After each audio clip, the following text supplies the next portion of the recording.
Geeks and geekettes, ladies and gentlemen, boys and girls, gats and kittens, comic fans the world over. Welcome once again to Ask Chuck Dixon, where you get to ask me questions about what I do for a living. And what I do for a living is I write comic books. Let's not waste another of your precious seconds of life. Let's get right to the first question. Comics 616. My question is about Punisher Warzone Annual number 1, 1933, Bulletproof. Is the vendor of the phalanx armor Dr. Blanchard was he intended to be French? If yes, do you remember some details about his conception and the physical appearance surely left to the interpretation of the great John Buscema? A solid story. I noted it took place in Atlantic City and Moon Knight 34, as in Moon Knight 34 and Code of Honor 2. Wow, you're quite the student of my stuff. Thank you. Thank you for following my career that closely. I think this was if I remember right, this annual was sort of dropped on me last minute by Don Daly, the editor, because John Buscema, who I'd worked with a number of times on a few Punisher projects, basically was in the offices and said, "Hey, you got any more Punisher stories by that guy?" And I was that guy. uh, Several editors told me that Buscema liked my scripts, so it was certainly made my day each time I heard it. And so I'm like, okay, what am I going to do? Um, so I came up with this Phalanx character. He's an armored, sort of more street level Iron Man type, former military, and he's a vigilante, as is the Punisher. And I thought, hey, why not? Let's throw another character out there, see if this one sticks. It didn't, and that was my reason for doing it. What did I do there? But I got a great John Buscema artwork on the issue. I got a terrific Michael Golden cover, so I was a happy dude. Dr. Blanchard, I don't recall. I don't believe that I would have given him more Frenchy French name because there's a lot of English people named Blanchard, of course, from the Normans. So yeah, I don't think I specifically made him French. I didn't. I was too lazy to go back and look up this story to see if I indicated that at all in the story, but I don't believe so. Hey, have you subscribed? Well, maybe you need to subscribe again. YouTube plays funny games, and they unsubscribe people all the time. So I'm trying to hold on to the numbers I got. Uh, so help me out here. And if you haven't subscribed, why not? Give it a shot. Thank you. Cameron Morgan, what are your thoughts on the death of Superman and subsequent return of the Superman stories in the 1990s? It seems like DC editorial wanted to create a shocking event to shake up the status quo and boost sales. Do you have any stories to share about the state of DC Comics during that time? Um, well, I think DC was, generally in pretty good shape, but you always want to increase sales. And Mike Carlin was let's say he was a very engaged group editor, much the same way that Denny O'Neil was very engaged in the Batman universe. And they were looking to increase sales on Superman because I believe they were flagging. And I think I'm just guessing, but I think Carlin looked around at the guys he had working on Superman and thought, hey, we should do something big.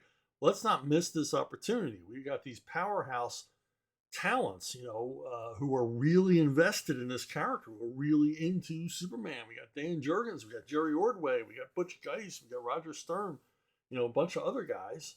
John Bogdanov. These guys are into it. Let's put the team out on the field and let's do something big. Let's make a splash. And I think the death of Superman story line was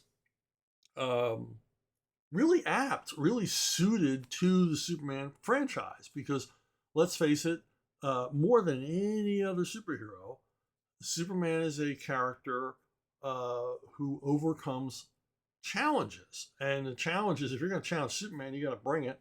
So whatever foe or menace Superman faces is existential to the planet Earth or is huge. Um, you know, a bunch of bank robbers or a school bus falling off a bridge. That's just another Tuesday afternoon for Superman. So you want to bring in something. You want to, it didn't hurt to grow his Rose Gallery. It didn't hurt to bring in this big threat and ultimately kills Superman.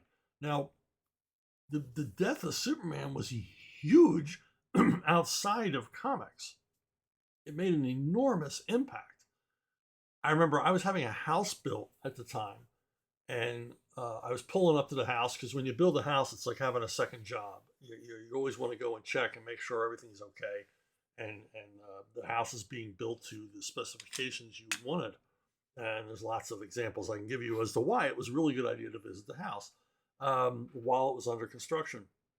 And one day I pulled up the driveway, and everybody, all the construction guys, roofers and electricians and carpenters and all the rest, put down tools, came up to my truck, and said, "Why'd you kill Superman?" I had to explain. I had nothing to do with Superman. I was a Batman guy. I had nothing to do with Superman. And I kind of tried to explain in the same way I'm trying to explain it to you. But like I said, yeah, it was a stunt. It was meant to increase sales. It was to give the retailers an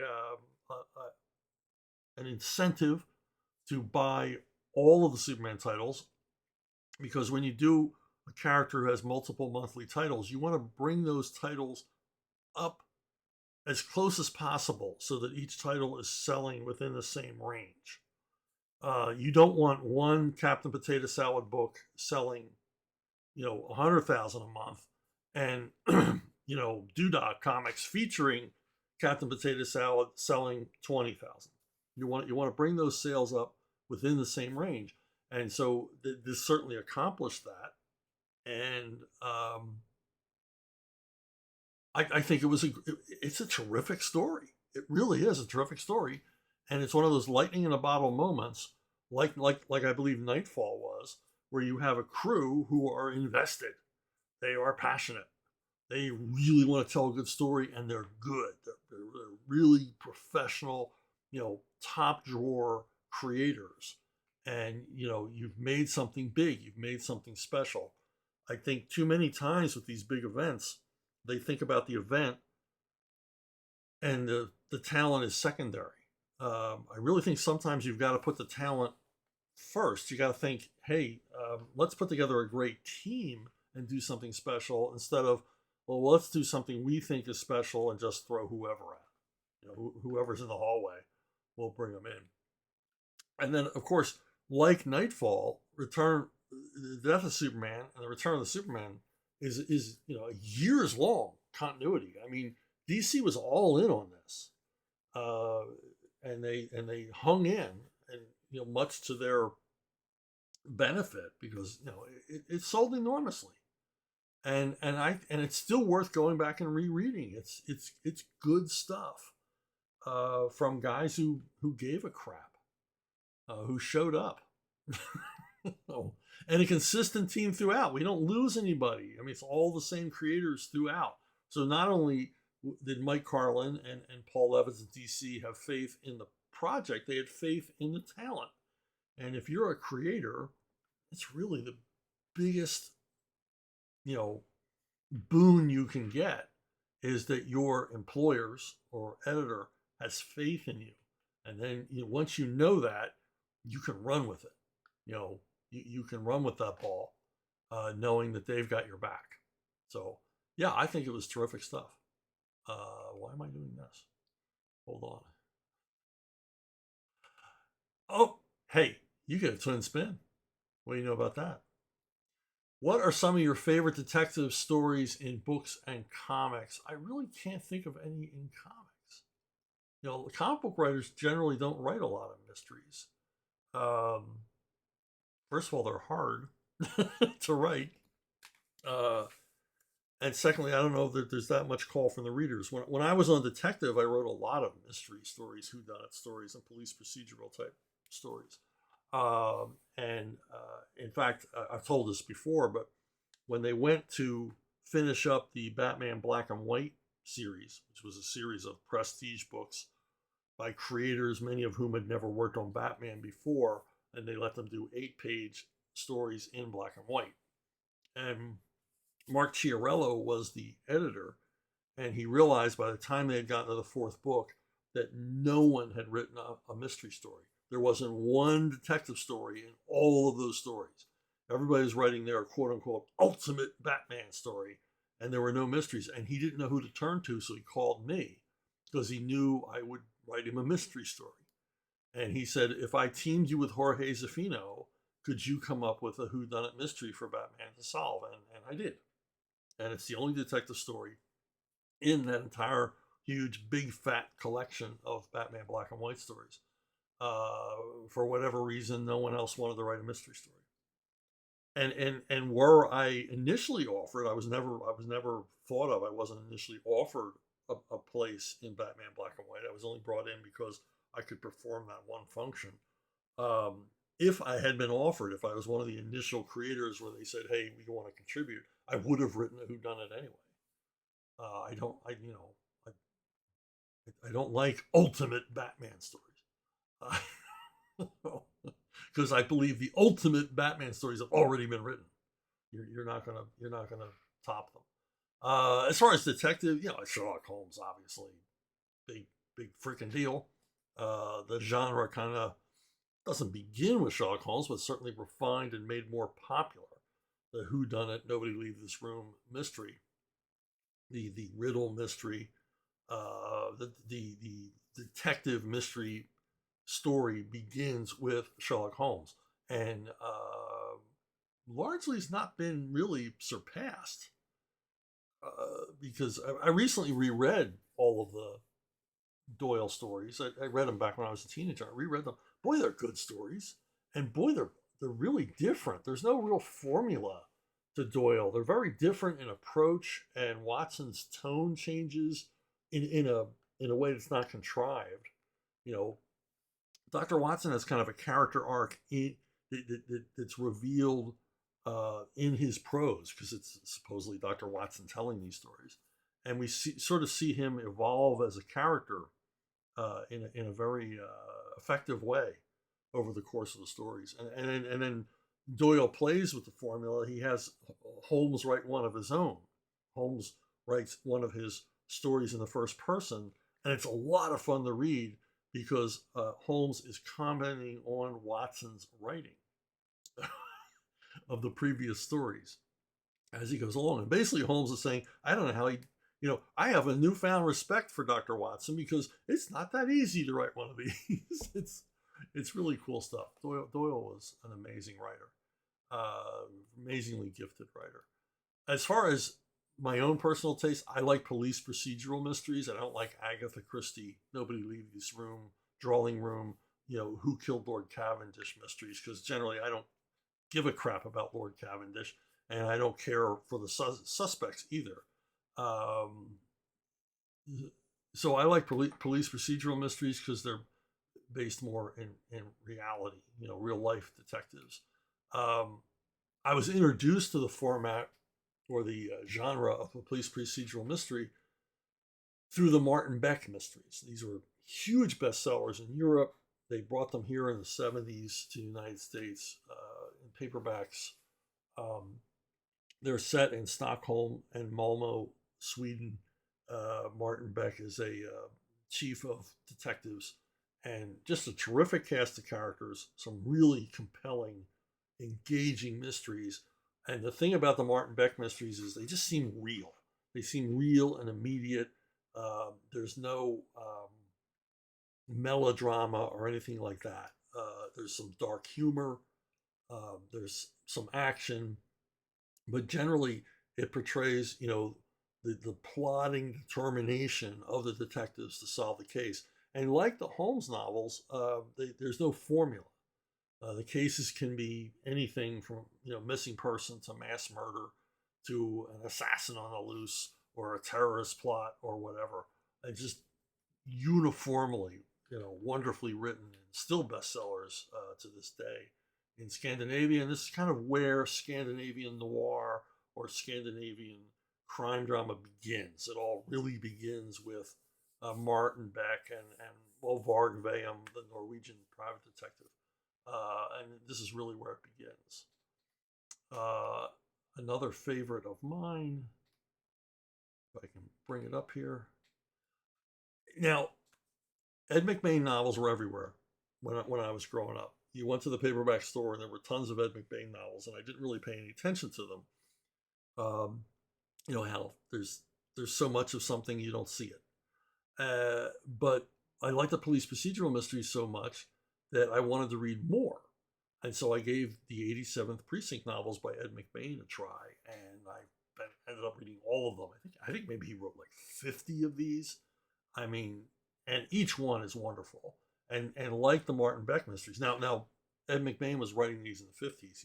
Um, the writers of the Martin Beck novels are very much influenced by Ed McBain. Ed McBain is a huge seller in Japan, in Europe, and there's a reason for that. A great cast of characters, terrific mysteries, some really funny stuff. Ed McBain infuses all of his stories with um, cop humor and just interesting, you know, can't put it down kind of mystery stories. So if you like that kind of thing, Ed McBain is you can't do better. You simply can't do better. Now, of course, there's the classics. Uh, the Bogart movie led me to read The Maltese Falcon. Fell in love with Hammett's writing and read, over a course of a couple of years, read everything that was available by him. And Hammett is really pretty much the granddaddy of the private eye story. Now, there were private detectives before Sam Spade and the Continental Op, but none of them were written the way Hammett would write them. And none of them, the formula, uh, the, the template of the Maltese Falcon is literally on TV every night. If you see a cop show, there's some element of the Maltese Falcon in it. And what was great about Hammett was he actually had been a detective. He worked for the Pinkerton Detective Agency, and he had seen a lot of the things that he wrote about. And he wrote from um, a very realistic, cynical uh, point of view.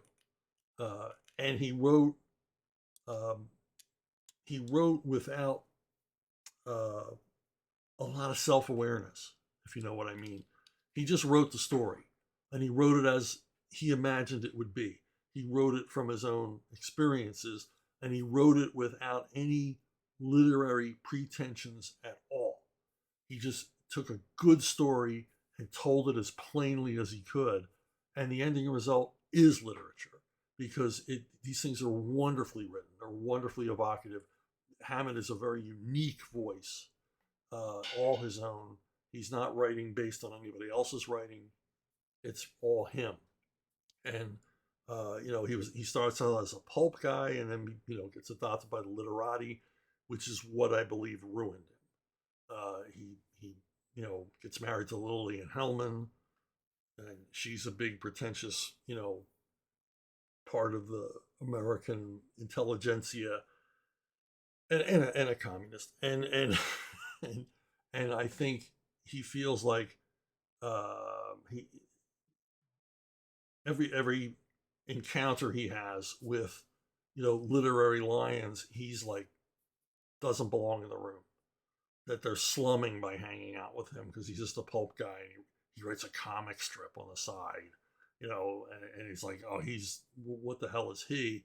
And demeaning him and as tough a guy as he was, I think that wore him down and formed writer's block because the Thin Man, his last novel, took him forever to write, whereas before he wrote these things very quickly. Boom, boom, boom, boom, boom. The Thin Man, a wonderful novel, it took him forever to write. He suffered from horrible writer's block, which led to drinking, which leads to more writer's block, and he produced very little work over the next decades of his life. And I really think it's because he fell in with a crowd that looked down upon him. He was very much aware that he was a professional writer and they were, literary geniuses. They were darlings. And I think that harmed. But anyway, that's all a tangent and aside. Um, you can't go wrong with Hammett. Now, the ultimate private eye novel, and I've talked about this before, is by Mark Bem. And it's basically Maltese Falcon and Eye of the Beholder form bookends, in my opinion, to the private eye genre. It really begins with Maltese Falcon and it ends with Eye of the Beholder, where Bem takes the private eye genre to its logical, absurdist conclusion. And just a terrific page turner of a book. I won't. It's about a detective following a Black Widow character. She's marrying guys and murdering them, and his assignment is to catch her at this. And after a while in the novel, you realize he's not trying to catch her; he's just watching her. He's just an observer. He's not really being proactive in any way to solve this crime. So it's kind of like the anti-mystery. Okay, let's move on. Whoop, whoop, whoop, whoop. Triple spin, my friend. Cameron Morgan again. It seems rare for comics to depict heroes that are Catholic or Christian. There's Daredevil and Nightcrawler that come to mind. Have you run across any great characters that depict religious heroes well? I thought about this. I can't think of any. Now, probably a whole bunch of you are going, oh, but what about this guy? You know, what about Bible Man? I really can't think of any. Beyond characters that appeared in faith-based comics, can't think of any mainstream characters. Now, I've written a few. With Vox Day, I write Midnight's War, and it's a series about what if vampires ruled the world. The vampires were the ruling class. They were the elite. They were our leaders, and everything in the world was designed around their lifestyle. And in this series, Vox created these characters who are very much faith-based, very much Christian characters who hunt these vampires, and they all take the names of saints. And Vox created one, and then I couldn't resist. I created one. I created a character based on Saint Andrew, and a Scotsman. And these are the badass vampire hunters in this universe. And not only are they vampire hunters, but the it's kind of connected to the Merovingian cult, the cult, medieval cult from France. And their claim to fame was that the blood of Christ ran in their veins, and then that's what's going on with these guys.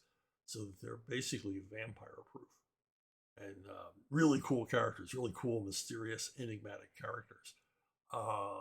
So there you go. Now I've also I began in the comic book industry. My first regular comic was Evangeline, first at Kamiko and then at First Comics. And Evangeline is a science fiction space opera action thing set in the future, far distant future. And the gimmick was Evangeline is a Catholic nun, and she's a secret agent for the Vatican.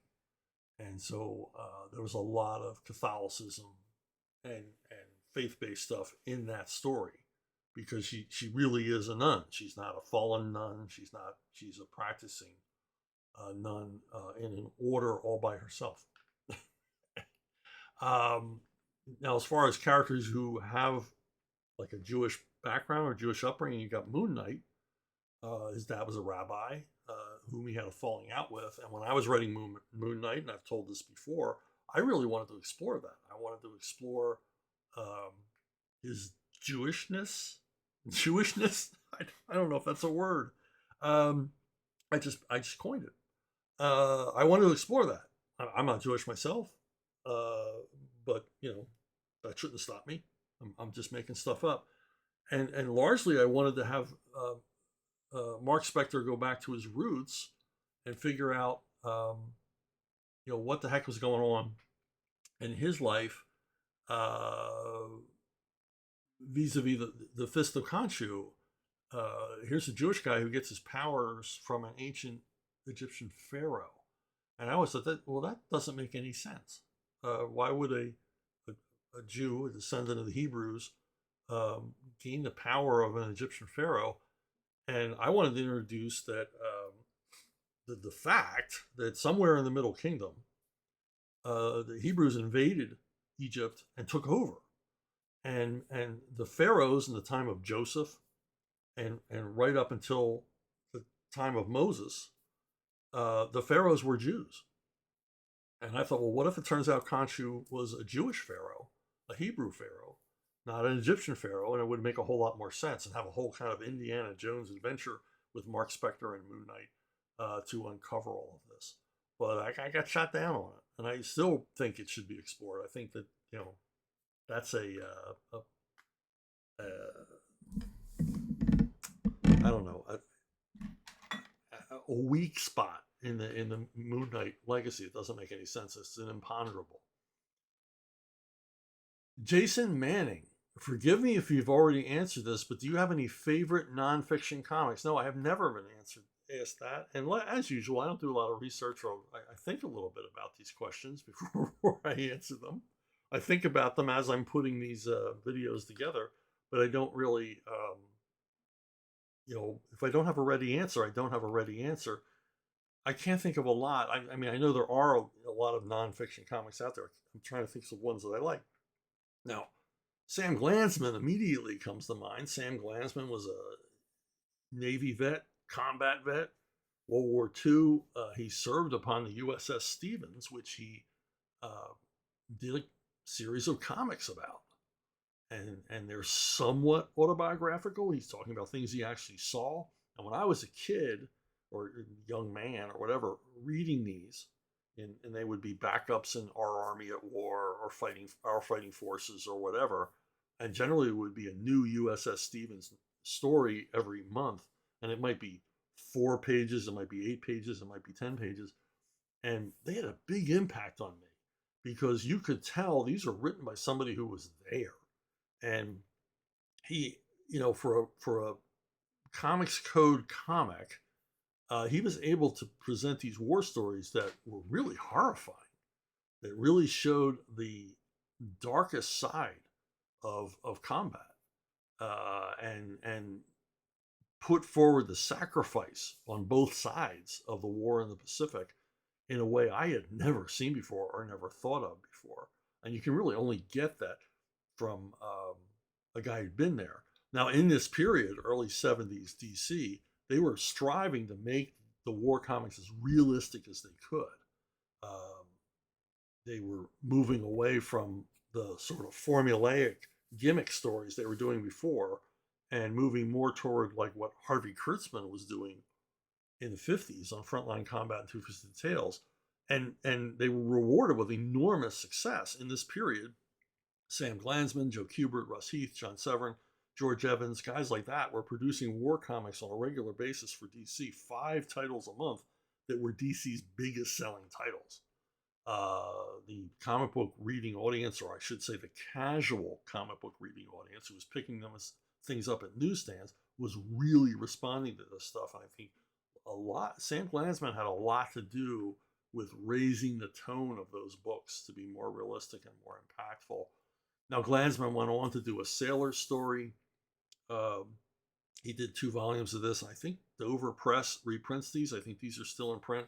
And these were directly autobiographical about his own experiences in World War II in the Navy. And just really, really great stuff. His USS Stevens stories are also collected. All of the DC run, including 2 USS Stevens stories he did for Larry Hama's Savage Tales at Marvel. So you can get the complete story. But this stuff is really worth checking out. Really impactful. Now, I've done my own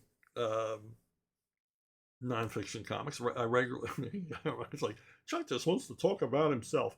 But it's true. I do a series of Medal of Honor comics for the Association for the United States Army, and they come out, on a semi-regular basis.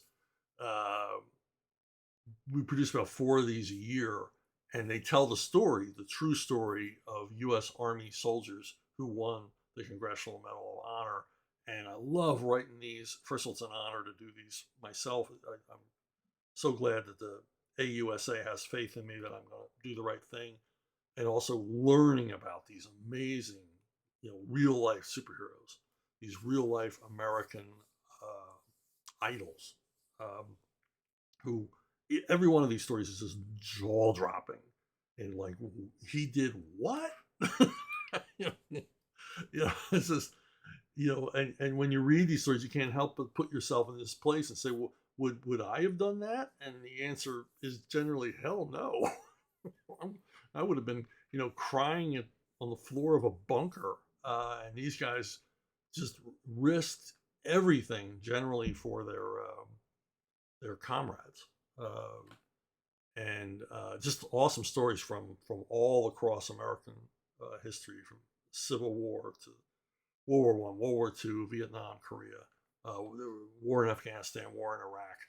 A terrific one on the Black Hawk Down, the two Army snipers who gave their lives to protect that helicopter pilot. Anyway, you can check them out. I'll put the link below, but you can read these for free online. And I've done, oh man, I can't even remember how many. I think I've done 16, maybe 20 of these things. So there you go. Kian Kurji, have you read most of the books you buy? I've been guilty of collecting books and not reading them. For instance, I would love to know I love how all 10 Golden Age Batman omnibuses would look on my shelf, but at the same time, I'd have a tough time getting through them all. Yeah, I mean, sadly, I've reached a certain age where I'm aware of my own mortality. Not a young man anymore. And I reached a point in my life where I realized I'm never going to read all the books I own. And that would be sad, except I look at my rooms full of shelves, full of books, and I think, wow, when I was a kid, I dreamt of this. I dreamt of having a house full of books, a house full of books, a house full of comics. I dreamt of this, and I have it. And I'm never at a loss for anything to read. I'm never like, I don't have enough money to go buy a paperback. I mean, that's not going to ever happen. And I can, I have books to read. I have books I want to reread. And I've always got a book on me. That's been true of me my entire life. I've always got a book on me. I've got a book or two in the car. I've got books in every room. And I'm a compulsive reader. And, I think the Japanese have a word for it, for having the books you've read around you. And I think, there's a sort of a serenity to having these books around you, because you can look at them and you can just look down the rows of titles and they remind you not only of the story or the author, but sometimes of your reading experience, like hearing a piece of music and it takes you back to high school or whatever. And I can look at these books and it reminds me of, where I was when I read it. What was I doing when I read it? What did I think when I read it? And I've finally grown up enough that I don't keep every single book I buy. I mean, some books, after I've read them, I donate them or I share them with somebody else. I'll read a Hollywood biography, and when I'm done with it, I send it over to my mother-in-law because she likes reading those things. So, but largely I keep all the stuff. And, with comics, keep it all. you're just hoarding them comic books and comic book collections and everything else. And so, yeah, I mean, for me, for a reader, for that young kid with a dream, I'm in paradise. So I don't really think about or worry about, will I ever get to all of them? I know I'm not going to. But I'm also never at a loss for what to read. And there's always new collections coming out I got to get. So, and a few years ago, many years ago, when I first started writing professionally, I had an office, my own office in the house. And I thought I wasn't reading much. I thought, man, I'm writing a lot and everything else, but my reading is suffering, my reading time. And I thought, I wonder how much I am reading. And rather than keep a journal, because that's just more writing, I put a box in the corner of the room, and everything I read, newspaper, magazine, novel, comic book, everything I read went into that box, and so I could measure how much am I reading in a month. And by the end of the month, I had to get a second box. I was really surprised at how much reading material I was consuming. So anyway, that's apropos of nothing, but I felt I had to share it. Sometimes I do these videos and I walk away and go, I should have said this. I should have added that. Anyway, hey, one more thing. Um, for the longest time, I've heard all the excuses, every excuse in the book as to why comic sales have fallen. Starting in the 70s, why are comic sales falling? And comics had a bit of a resurgence in the 80s, and sales began to drop off. And then they had a big resurgence in the 90s, and we've never duplicated that. And there's still ups and downs in comic book sales. But as we all know, anybody paying attention, comic book sales have been sliding, eroding, slipping away into the negative for a long time. And there's been no reversing trends on mainstream comics available to consumers through bookstores or newsstands or comic shops. The sales are crashing. It's a disaster. It's the end of the road. It's a comic book apocalypse. And I've always heard excuses as to why. It's television, it's this, it's that. Now, in the 60s, late 50s and early 60s, when comics suffered a collapse in sales or a trending down in sales, there was a reason for it. Because of the Senate investigation into comics, because of them blaming comic books for juvenile delinquency and things like this. Frederick Wortham's book, Seduction of the Innocent, saying that comic books were written by a bunch of perverts. What? Perverts out to corrupt your children. Eventually he was right, but in the 50s he wasn't. And there were, lots of public protests, probably organized by, the PTA and things like that. The 1950s versions of nonprofits. And comics suffered because a lot of parents would never let their kids read a comic again. And so comic sales began their slide at this point, but still were healthy into the 70s. When we get to the 70s, and there's just a crash in sales. And the comic companies are doing everything, desperately doing everything to try to bring sales up. But starting in the mid to late 70s, I begin to hear excuses as to the one excuse as to why comic book sales are failing. And everyone shared in it. It was like a hive mind zeitgeist. The reason that comics don't sell anymore is video games. Kids stopped reading comics, started reading video games, started playing video games. And you had the arcades, and then you have the home video game. And, it gets to the point where, DC tries to capitalize on it by doing a comic book based on Atari. I don't know how Atari Force was actually based on the Atari game system.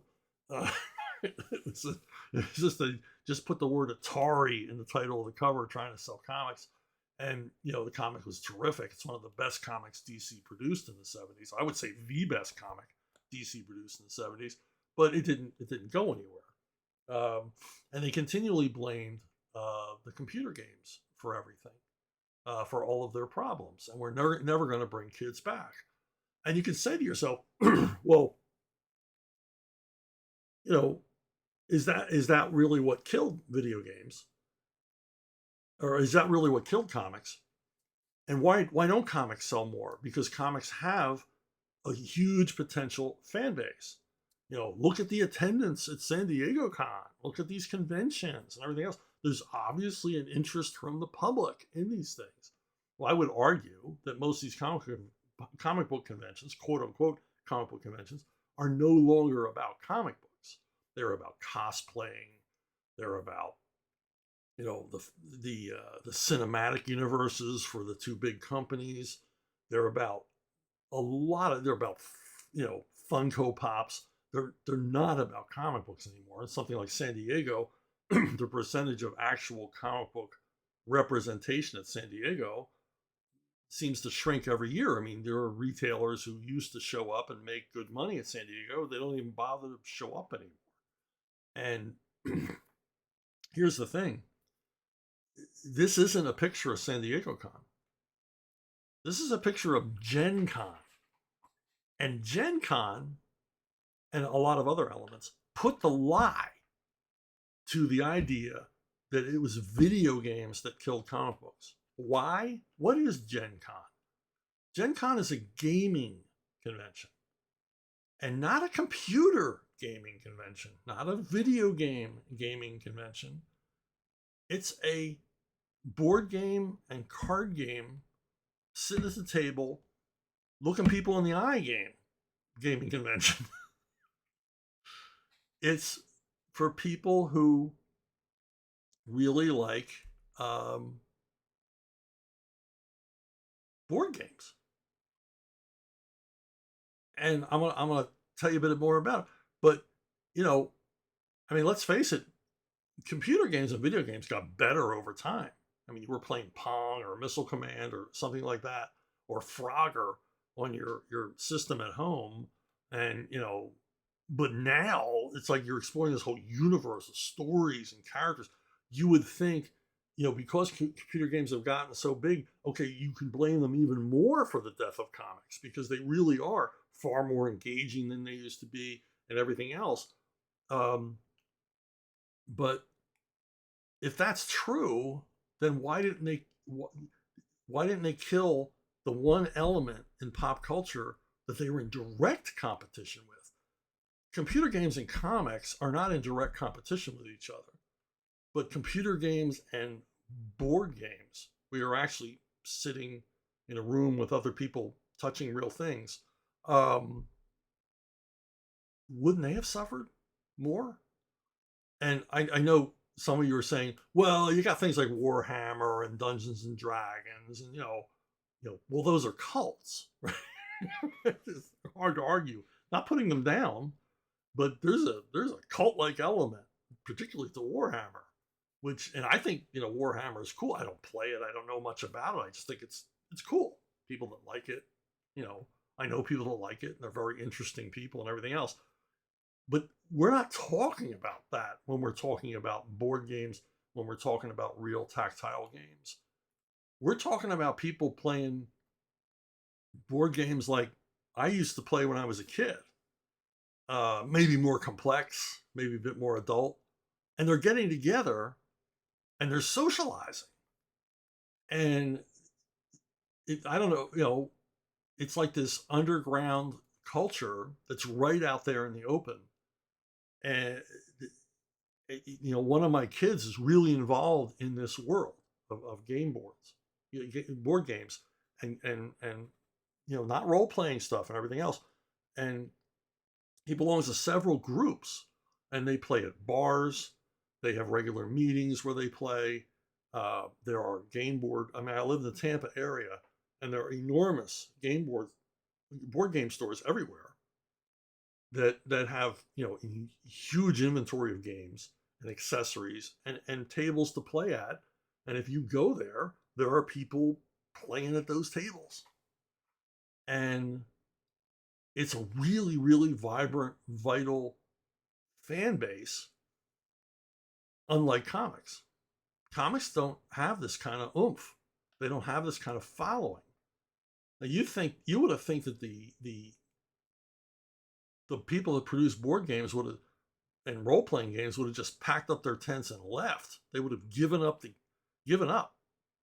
in the face of the massive success of computer and video games, but they didn't. And a lot of this is largely due to individual entrepreneurs within the gaming industry, people that like games and are producing their own through Kickstarter or whatever. And this is like fueled this huge fandom.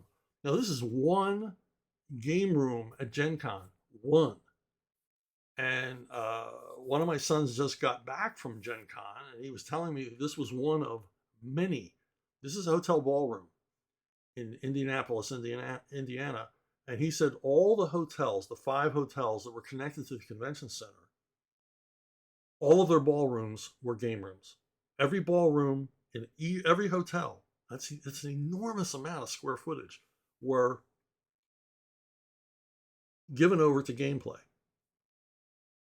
He says, not only that, he says, but if you didn't get there in time and reserve a seat, he said, you could not just walk into the game room and sit down like you would at a casino.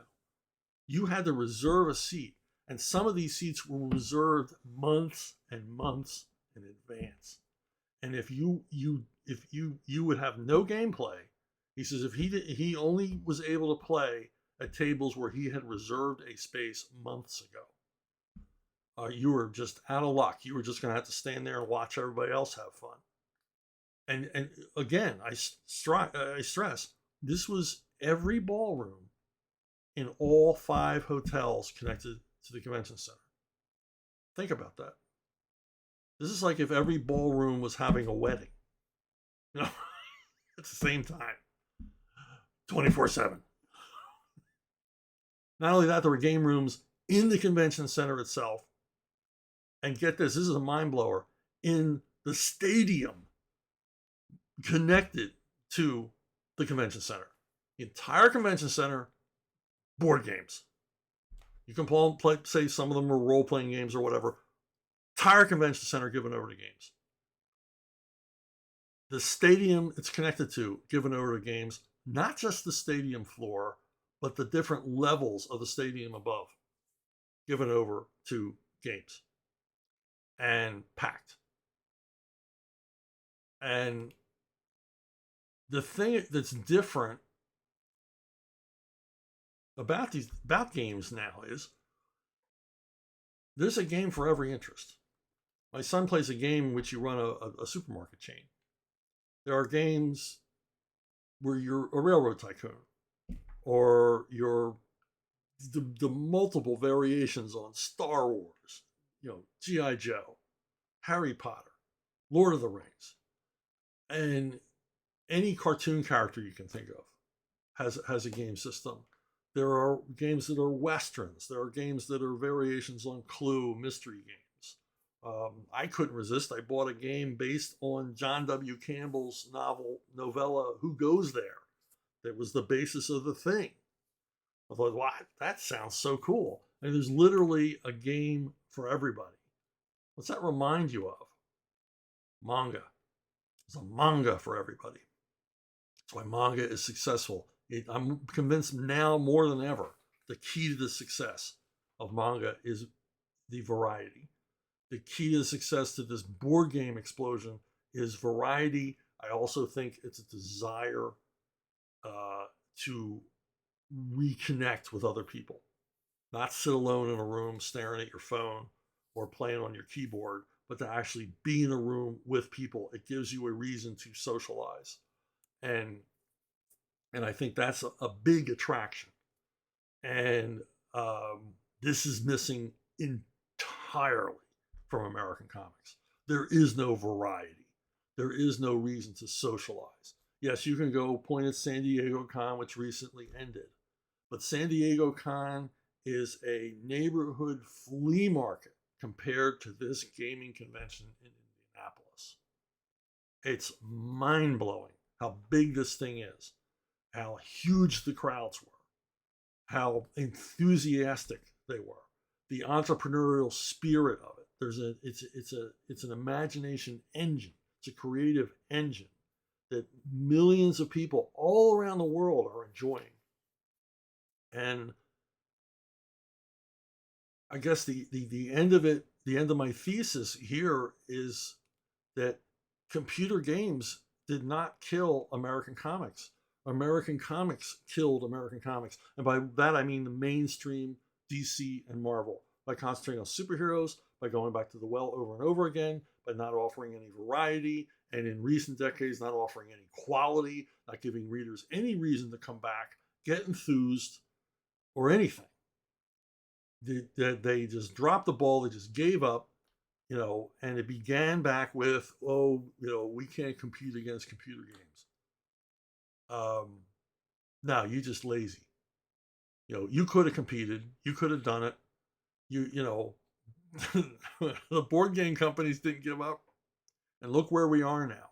Sometimes the road is long, but you got to stay with it. You got to stay with the fight. And the comic book companies did not do that. They just forgot about the readers, forgot about earnings, and just looked to extend their own phony baloney jobs, their own phony careers as long as possible, and to hell with the rest of us. And it's a sad, sad thing for this medium that I love. So, hate to bring you all down, but I thought you all needed to know that, because it's an eye opener to me, that there is a ready audience out there for and crowdfunding is proving that. The success of so many different crowdfunders with their limited ability to market and their limited ability to reach out, and the fact that they are entirely outside the comic book retail system, but having enormous success anyway, proves that there is an audience for this medium. There is an audience for comics if you just produce the stuff they want to read. And that's where we got to go. That's what we got to do. And I think we're doing it. But all of you who are like waiting for Marvel and DC to turn it around and bring it all back, it's over. The day is past. It's never, ever going to happen. They have no interest in doing it. And at this point, they've chased away anybody who would have the ability to do it. Remember I talked about Death of Superman? You had lightning in a bottle. You had that great cast of guys and gals. I got to include Louise Simonson. You had this great cast of talent who were passionate about what they're doing, putting together a huge project for a company who said, go ahead, go crazy. And that's never going to happen at Marvel and DC again. Because first of all, the people running it, they wouldn't know talent if it jumped in the bathtub with them. They wouldn't know how to direct that talent, and they wouldn't have faith in that talent, and they wouldn't have the core principles and ideas to drive that talent to create anything meaningful or delightful or that anybody would want to read. It's over. It's just like the games. It's down to individual entrepreneurs, and this explosion in board gaming and role-playing games is all from individual entrepreneurship. And obviously, if comics are going to have any success, we're going to have to follow that path, and we are following that path. So there's hope. There's hope. We'll save the medium, and maybe eventually DC Marvel will give up and license their properties to people who actually give a damn. So we can, have some great Batman or, X-Men or whatever stories down the road. All right. If you want to complain about what you just saw, send an angry message. You go to brunobookstore@gmail.com, brunobookstore@gmail.com. This is the most reliable way to reach me. If you have a question, suggestion, a picture of your doggies or kitties, send them to brunobookstore@gmail.com. So that's it for this week. Thanks for listening. Thanks for watching. Thanks for putting up with me for however long this video turned out to be as I rant and rave. And I will see you all down the road.